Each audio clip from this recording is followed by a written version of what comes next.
Amém. Segundo Samuel capítulo 6 diz: Davi traz a arca para Jerusalém. E tornou Davi a juntar todos os escolhidos de Israel, em número de 30.000. E levantou-se Davi e partiu com todo o povo que tinha consigo de Baalá de Judá, para levarem dali para cima a arca de Deus, sobre a qual se invoca o nome do Senhor dos Exércitos, que se assenta entre os querubins. E puseram a arca de Deus em um carro novo, e a levaram da casa de Abinadab, que está em Geba.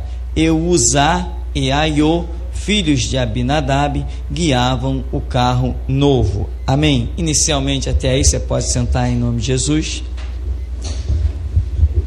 Nós vemos aqui o grande episódio da arca, e esse período aqui, essa passagem aqui, tem algumas histórias interessantes que vão ser acrescentadas a nós. O detalhe é que essa arca não estava com Davi, não estava em Jerusalém, não estava na casa do rei. Por quê? Porque lá no tempo do começo desse ministério de Samuel, aqui nós estamos no segundo livro. O primeiro livro nós vemos quando Samuel logo é chamado,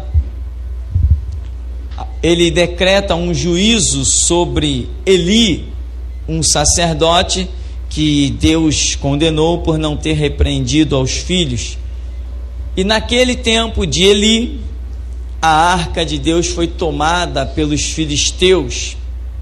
E aí existe aquela história de Dagom, que cai inclinado, uma estátua que cai inclinada diante da arca do Senhor.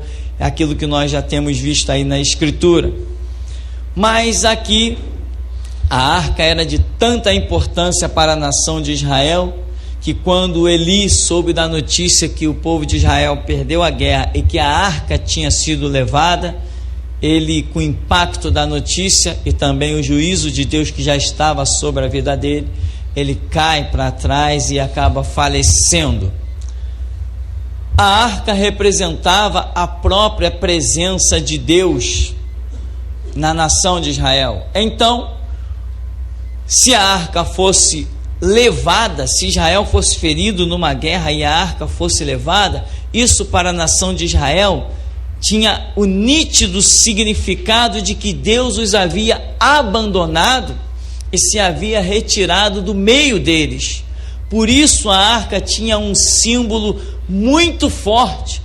Quando eles iam para as guerras, eles conduziam a arca à frente do exército, porque significava, realmente tinha esse simbolismo, e realmente era isso que acontecia. Deus se deixava representar pelaquela arca para abençoar a nação de Israel, e aonde aquela arca estava, lá realmente estava Deus. Aquela arca significava o pacto de Deus com seu povo, e dentro da arca Moisés havia colocado as tábuas da lei, um pote de maná e também a vara de Arão, né? Ali está representado toda a administração de Deus. Ali o maná é a provisão, a lei é aquilo que realmente faz a separação do povo de Deus. O povo de Deus é aquele que anda segundo a sua lei, e a vara de Arão mostrando o sacerdócio. A vara de Arão significava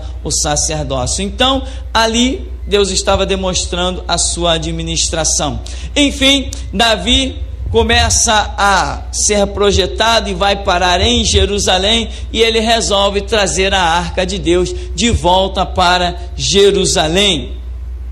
E este episódio aqui se inicia em que ele vai buscar, ele sabe aonde está a arca, e ele monta a sua aparelhagem, coloca carros novos com todo zelo, com todo cuidado, e vai buscar a arca. E depois que os bois vêm conduzindo a arca lá da maneira que fosse, aqui no verso 4 diz: e levando da casa de Abinadab, que está em Geba, com a arca de Deus, Aiô ia diante da arca, e Davi e toda a casa de Israel alegravam-se perante o Senhor com toda a sorte de instrumentos de madeira, de faia, com harpas, com saltérios, com tamboris, com pandeiros e com símbolos. E chegando à eira de Nacon, estendeu Uzá a mão à arca de Deus e segurou-a, porque os bois a deixavam pender. Então a ira do Senhor se acendeu contra Uzá, e Deus o feriu ali por esta imprudência, e morreu ali junto à arca de Deus. E Davi contristou-se, porque o Senhor abrira rotura em Uzá, e chamou aquele lugar Perez Uzá até o dia de hoje. E temeu Davi ao Senhor naquele dia, e disse: como virá a mim a arca do Senhor? Então nós vemos que havia uma boa intenção, havia uma inocência. Nós vemos que um homem, ele estava cheio de boas intenções quando ele viu a arca cair, né? Os bois tropeçaram lá, ele viu que a arca ia cair. Para que a arca não caísse, ele foi, meteu a mão na arca e Deus o fulminou. Por quê? Porque nós temos falado, as nossas boas intenções não são o veículo que Deus usou para que o seu nome seja glorificado. As nossas boas intenções não são aquilo que prestam culto a Deus. Deus só aceita ser servido, Deus só aceita ser cultuado mediante as regras que Ele estabeleceu. Ninguém pode servir a Deus da sua própria maneira. Ninguém pode. Eu sirvo a Deus da minha maneira. Você já deve ter ouvido muitas pessoas falando nisso. Eu tenho coração sincero, etc, etc. Mas isso só não é o bastante. A intenção do homem foi perfeita. A arca vai cair, eu vou segurar. Meteu a mão na arca e Deus o matou. Por quê? Porque as nossas boas intenções, os nossos conceitos, não são isso que vai cultuar a Deus. Nós temos que deixar a nossa mente ser transformada, cheia, o nosso ser cheio dos conceitos de Deus. Não adianta eu, por mais boas intenções que eu tenha, ali no mundo as pessoas estão perecendo, eu vou lá fazer o que se Deus não me mandou? Não adianta eu querer ir aonde quer que seja, servir a Deus, se Deus não me tiver mandado ir. Ele não aceita um serviço que eu preste se Ele não me pedir esse serviço. E as pessoas têm dificuldade de alcançar essa libertação. Não, eu estou fazendo com todo o meu coração, estou fazendo com toda a sinceridade, eu estou fazendo para Deus.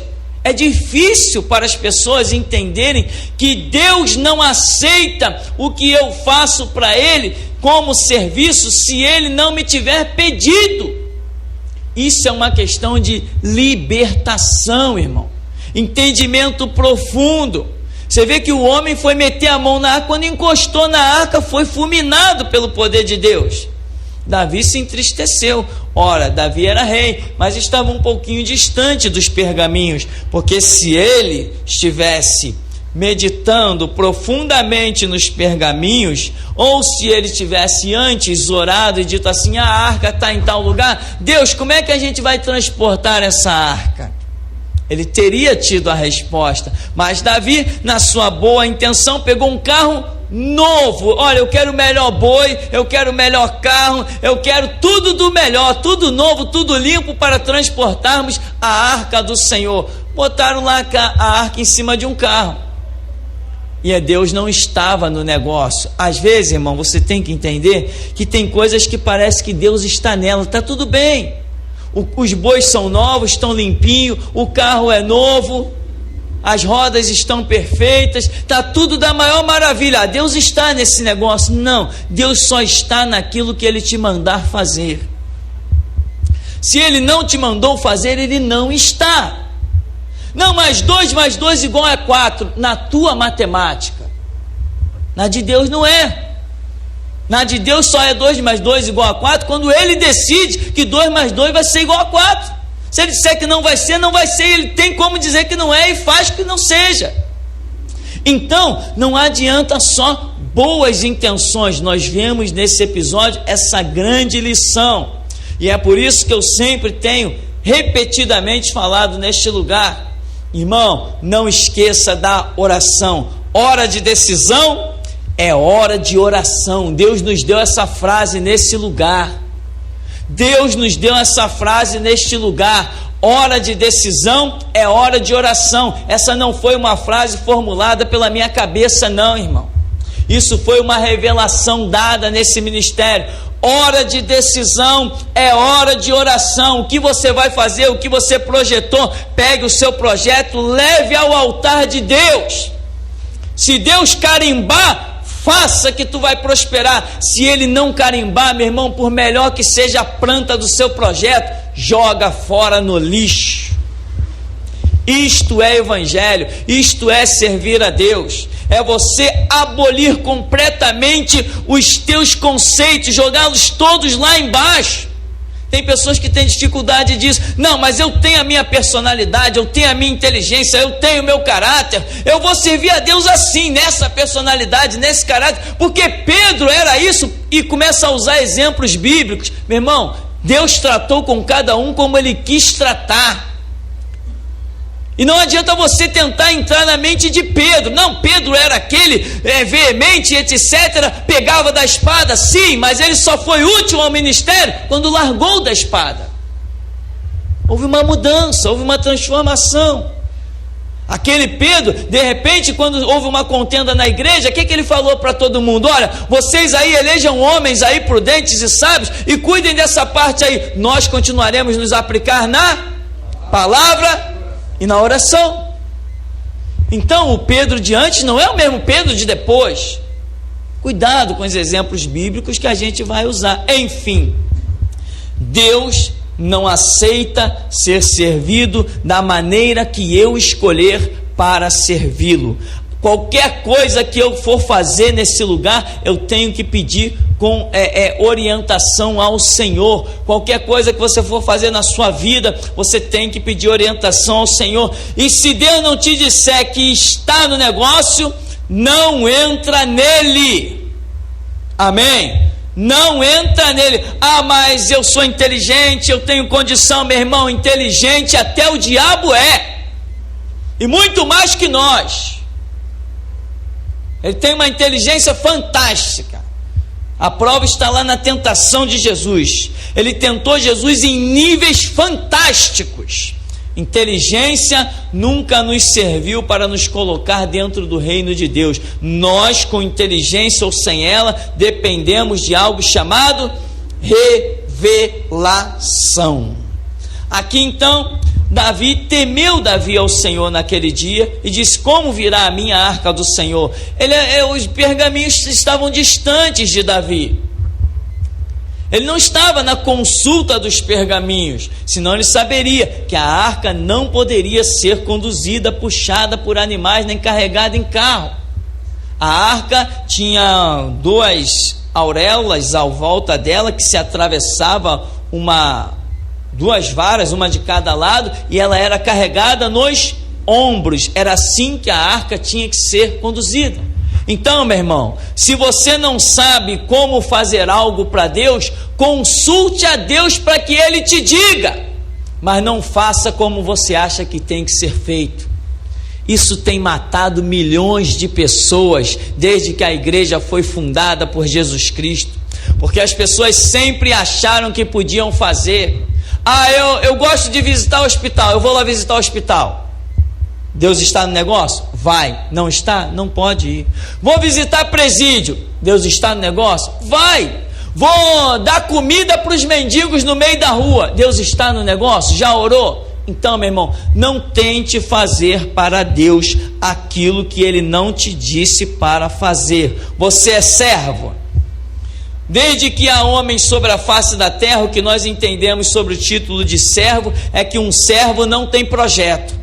Um servo não pode maquinar nada. Um servo não idealiza nada. Um servo não tem nada que um servo faça a não ser obedecer ao seu Senhor. Fato muito simples. Então, temeu Davi ao Senhor naquele dia e disse: como virá a mim a arca do Senhor? Irmão,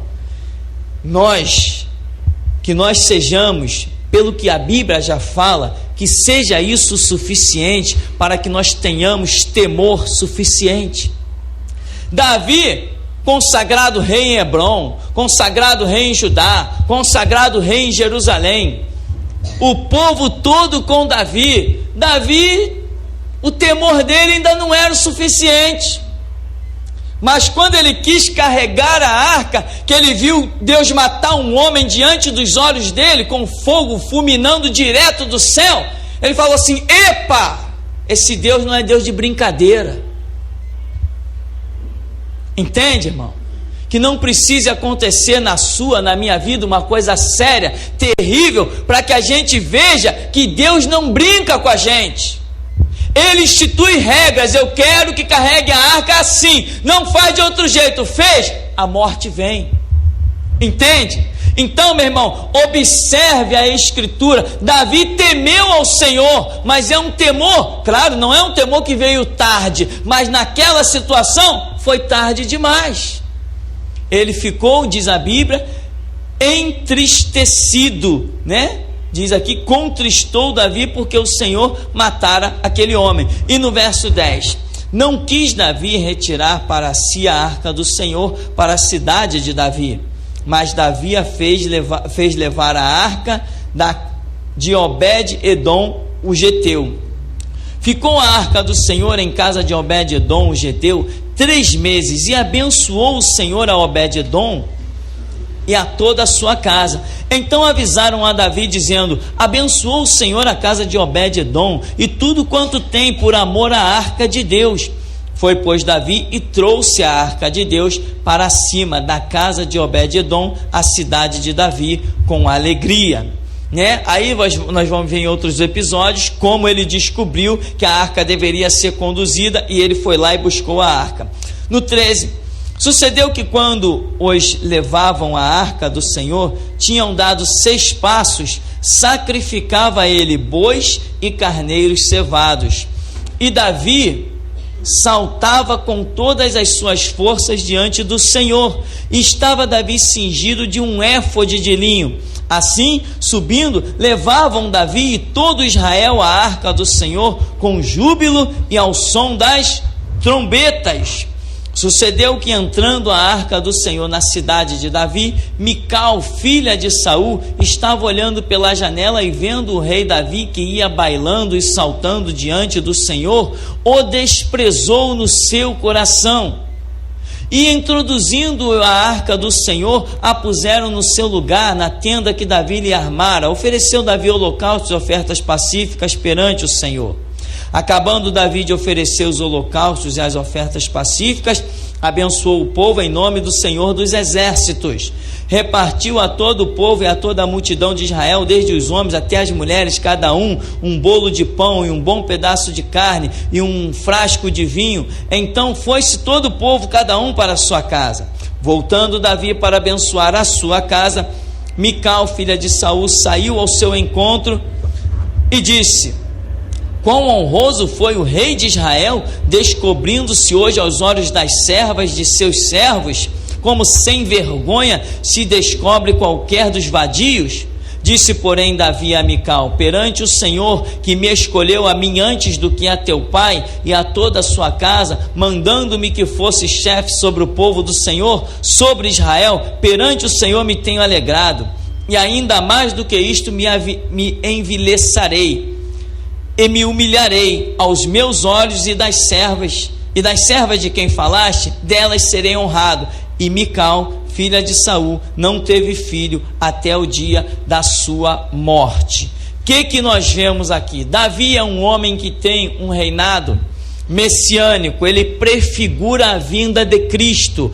Por isso é que vem Jesus e é chamado de Jesus, filho do rei Davi, porque Davi não foi apenas rei, ele foi também profeta e sacerdote. Prova que Davi foi rei, a história mostra. Prova que Davi foi profeta, os salmos estão lá cheios de profecia, em especial o 22, falando claramente sobre a pessoa de Cristo. Prova de que Davi foi sacerdote é porque ele ofereceu sacrifícios e Deus aceitou. Enquanto que Saul ofereceu sacrifícios e Deus o reprovou, porque Saul tinha o ministério de rei, mas não tinha nem de profeta, nem de sacerdote. Porém, Davi, além de rei, era também profeta e sacerdote. Por isso existia uma ordem para que fossem anotadas todas as palavras de Davi. Por quê? Porque ele era profeta, o espírito da profecia estava sobre ele, e o sacerdócio é evidenciado em que Deus aceita os seus sacrifícios. Um homem com um ministério desse, como rei ali, julgando o povo, conduzindo o exército, conduzindo os armados, administrando tudo, um homem com um ministério desse, está ali feliz, tem um éfode de linho com o qual ele se cobre, e o gozo dele, quando trouxe a arca, ele foi envolvido num mover espiritual tão tremendo, que ele chega ao ponto de tirar aquele éfode de linho, que representava o seu reinado. Aquele éfode era a representação do seu reinado. Ele tira aquilo e dança na presença da arca do Senhor. A sua alegria é tanta, e ele baila ali, ele pula. Eu não sei como seria esses pulos ou esse bailar, mas Davi dançou na presença da arca do Senhor. E a sua esposa olhou, e depois, quando ele vai para casa, ela o repreende, o chama de como qualquer dos vadios. Imagina um homem que tem um ministério trino, prefigurando a pessoa do próprio Cristo, ser chamado de vadio. Imagina se isso ia ficar por conta própria. Imagina se isso ia ficar em branco.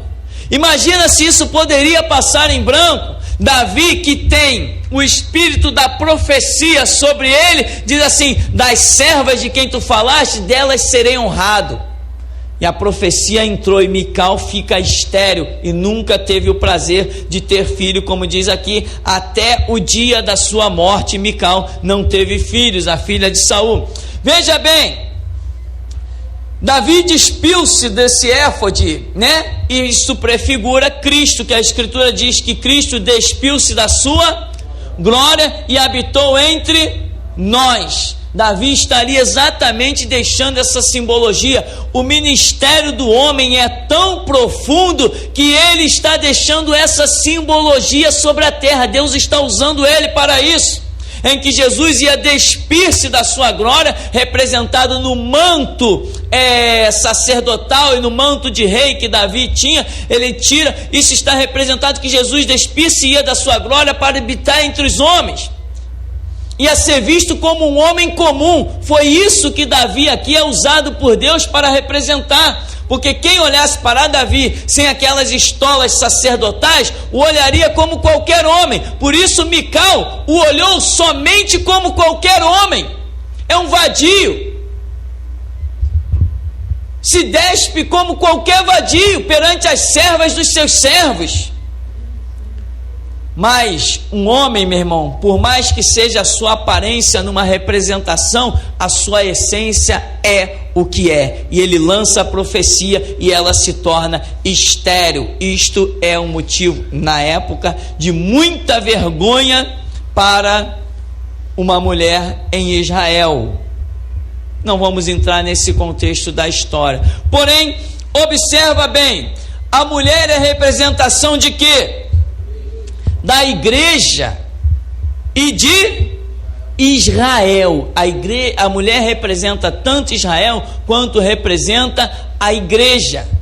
E você vê que aqui uma mulher vai, ao invés de reconhecer a grandeza de Davi naquele episódio, ela critica, ela abomina, ela despreza completamente, como a Bíblia diz. E esta mulher, Mical, filha de Saul, representa aqui a nação de Israel, que desprezou Jesus.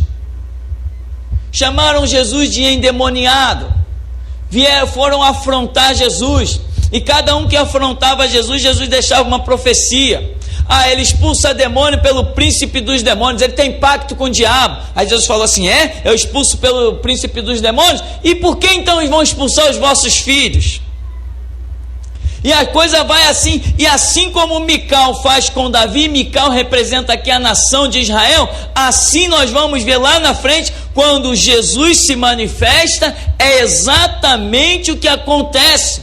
A nação de Israel se opõe, não entende, não aceita. Os que aceitaram, rejeitaram. Os que sabiam que Jesus era rei, quiseram matá-lo. Mical é a representação disto. Porém, a Escritura vai demonstrar que Jesus sendo reprovado pela nação de Israel, ele vai e passa a ser revelado aos gentios, como diz a Escritura: a um povo que não chamava por mim, disse: eis-me aqui, me manifestei. A quem não buscava por mim, eu me apresentei. Então, irmão, veja bem, o que nós temos aqui? Lições importantes, lições poderosas, mas Mical, ela tinha condição de saber o que Davi estava ali representando. Muitos podem dizer não, e eu particularmente diria não, Mical não tinha condição de saber que Davi está sendo usado por uma tipologia fenomenal. Meu irmão, nós temos que saber a nossa posição, nós temos que saber o nosso lugar, e quem reconhece o seu próprio lugar, sempre reconhecerá o lugar dos outros. Se você sabe qual é o teu lugar, você nunca infringe o lugar de outro. Mical não soube ficar no seu lugar e entrou no lugar de Davi. Mical sabia que ele era a tipologia do próprio Cristo que havia de vir ao mundo? Não. Então por que não ficou calada? Antes de falar, é necessário uma oração. Falar apoiado por Deus é fantástico, é glorioso, mas quando Deus não está no negócio, meu irmão, a língua do ser humano é realmente como se diz por aí, né?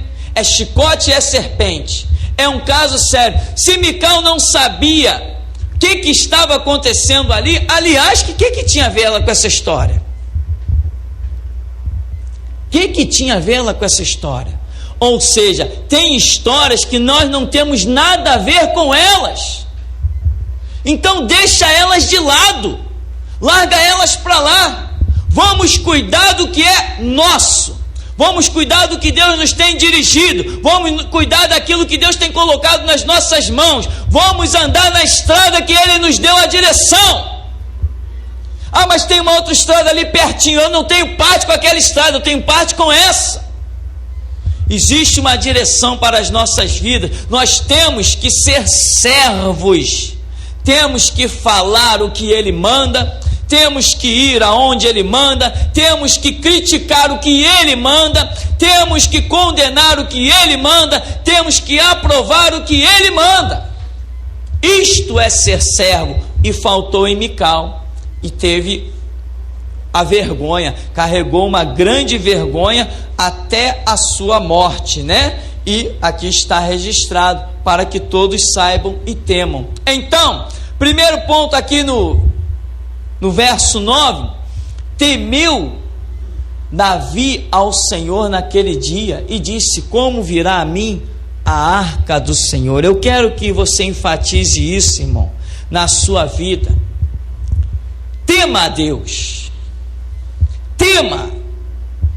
Se você pode dizer assim, não, mas eu não tenho medo de Deus, eu não sei que expressão você vai usar, mas tema a Deus, pois Jesus ensinou a temer a Deus. Ele falou: olha, não temas aos homens que matam o corpo e depois não podem fazer mais nada, mas tenha temor a Deus, que depois de matar o corpo ainda pode lançar a alma e o espírito no inferno. Tema a Deus. Se você for uma pessoa temente a Deus, você vai controlar as suas palavras. Se você for uma pessoa temente a Deus, você vai controlar até os seus passos. Você vai ser uma pessoa que vai andar realmente no mover do Espírito, se você realmente teme a Deus. Mical aqui não tinha temor a Deus, porque um homem, ele é servo de Deus, vestido ou sem roupa. Um rei não é rei só quando usa uma coroa, um rei é rei quando tem a unção. Um profeta não é profeta só quando está falando língua estranha ou dizendo assim diz o Senhor. Ele é profeta por onde passa. Um sacerdote é sacerdote em todo tempo. Então, Mical não temeu a Deus. Mical caminhou, entrou por uma estrada terrível e não teve retorno. Ela não teve retorno. Depois que Davi lançou a palavra, acabou. Imagina se daí para frente Mical não viu os anos passando e todas as mulheres de Davi engravidando, e dando alegria, e dando felicidade, e ela ficando para trás. Detalhe, dessas mulheres aqui, a que mais Davi tinha se apegado foi essa Mical. No começo da vida dele, foi por ela que ele colocou a vida. Saul colocou um dote por essa mulher, de não sei quantos prepúcios de filisteus. Ele foi lá e trouxe o dobro, demonstrando o grande amor que ele tinha. Mas quando a função dele de sacerdote, de rei e de profeta foi ameaçada, ele usou todo o peso. Usou todo o peso, sem misericórdia, com a mulher com quem ele tanto amava. Então, meu irmão, presta atenção. Agora vamos falar de coisa bem pessoal. Você aspira por um ministério. Todos nós queremos ministério, queremos dia a dia crescer. Na hora de você tratar com a questão ministerial, é você e Deus. A palavra que Deus coloca na sua boca, Ele julga quem Ele quiser. Ele julga o teu melhor amigo, Ele julga a tua esposa, Ele julga o teu filho. Ministério está acima de tudo, e nós já temos visto isso tão redundantemente. Apenas registre essa palavra. Agora eu volto a dizer: teme a Deus, irmão. Mas Mical não sabia. Se não sabia, por que não ficou calada? Tem alguma coisa que você acha que está errado, meu irmão? Vai orar, pode ser que aquilo que você julga errado esteja certo. Eu não concordo com isso, eu não concordo com aquilo. Vai orar, porque pode ser que aquilo que você discorde, Deus concorda. Esse não é o caminho certo, esse não é seguro, isso não é assim. Vai orar, porque aquilo que você diz não é assim, Deus pode estar dizendo que é assim. Quem manda? São os homens ou é Deus? E a Bíblia não diz que a mensagem da cruz é loucura? Quem pode conceber a mensagem da cruz? Irmão, esse ministério aqui tem coisas que eu falo de propósito para fazer seleção nesse lugar. Tem coisa que eu já chego falando logo para rachar. Ainda mais quando eu vejo que a igreja tem muito visitante. Parece que eu já sou empurrado mesmo para falar aquilo. Eu chego aqui e digo: esse ministério é de divisão, não é de união. Esse ministério é de guerra, não é de paz nem de harmonia. Para fazer logo seleção de cara. Aleluia, aleluia. Porque a pessoa ouve isso. Se ela é uma pessoa que não é servo, ela não vai nem orar. Ela vai virar as costas e vai embora. Esses não prestam. Mas aquele que é servo vai chegar na sua casa, vai dobrar o joelho e vai perguntar a Deus: Deus, aquele louco lá, o que ele falou? E Deus vai falar com ele. Teve um homem que, ouvindo a rádio, ele nos ligou para a gente, impressionado. Ele falou: olha, a rádio, foi mais um daqueles que usou a frase: a rádio transformou a minha mente. A minha mente mudou quando eu ouvi essa rádio. Eu nunca fui aí, eu nem sei como é aí. Ele estava querendo informação, como é que chegava aqui. Mas eu tive um sonho. E ele contava o sonho dele, que ele me via branco, transparente e nu. E ele falou: e Deus me falou o significado de todo o sonho. Eu fiquei impressionado com o sonho que ele colocou. Ele me via deitado, totalmente nu, até transparente, e me via idoso, como um ancião de dias, cabelos brancos.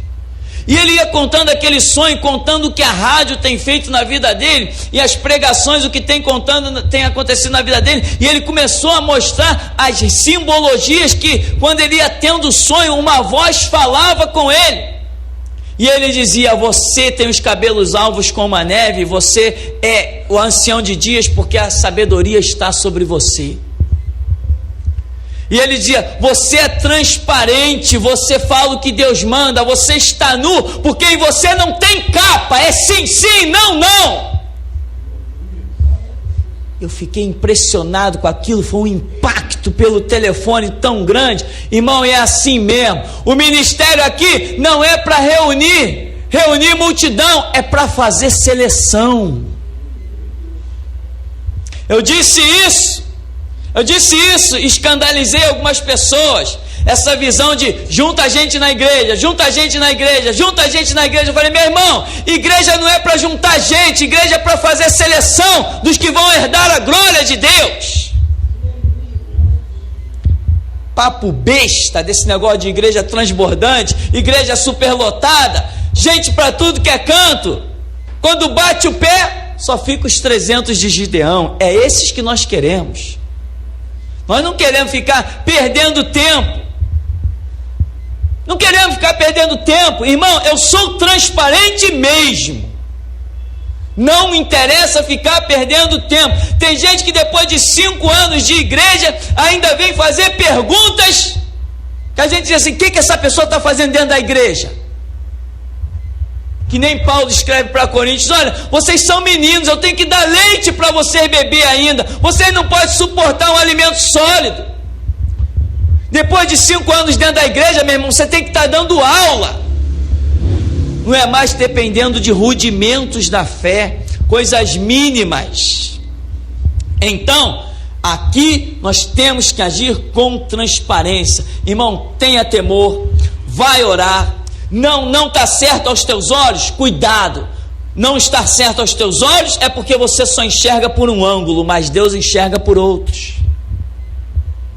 E pode ter coisas que estejam certas aos teus olhos, mas não estão diante dos olhos de Deus. Então, a Bíblia diz que muitos são os pensamentos dos homens, mas a palavra certa vem do Senhor.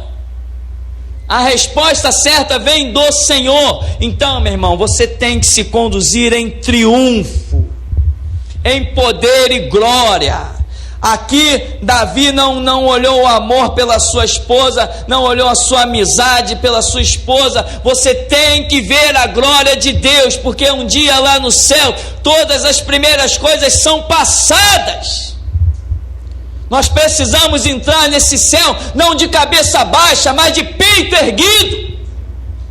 Nós precisamos entrar nesse céu realmente dizendo, combati o bom combate, completei a carreira e guardei a fé. Mas isto é com oração. Movimente sua língua diante de Deus, não diante dos homens.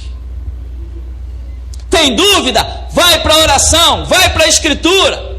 O que está certo ou errado aos teus olhos não importa, tem que estar certo ou errado aos olhos de Deus. É Ele que sabe, é Ele que manda.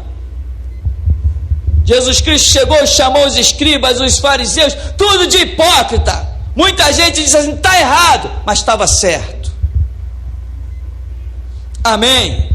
Então, meu irmão, esta é uma parte da lição que nós queremos, com a graça de Deus, deixar acumular dentro do nosso espírito. Primeiro, não se pode servir a Deus como pensamos, senão vai encostar a mão na arca, vai ser fulminado. Depois, Davi temeu ao Senhor, porque faltou nele conhecimento. Por que Davi pegou a arca e colocou sobre o carro de boi? Porque ele faltou conhecimento. Não diz a escritura, o meu povo é destruído porque ele falta conhecimento? Ora, se é povo de Deus, só quem pode destruir é o próprio Deus, pois é Deus mesmo quem nos destrói quando não andamos na sua regra. E Mical teve esse episódio aqui, terrível, olhou para Davi numa situação em que ela achou que estava errada, porém estava certo. Amém? E ela entra como símbolo da nação de Israel, que não considera o Cristo que despiu-se da sua glória e habitou entre nós, e vimos a sua glória como a glória do unigênito do Pai. Amém? Até aqui nos ajudou o Senhor, em nome de Jesus.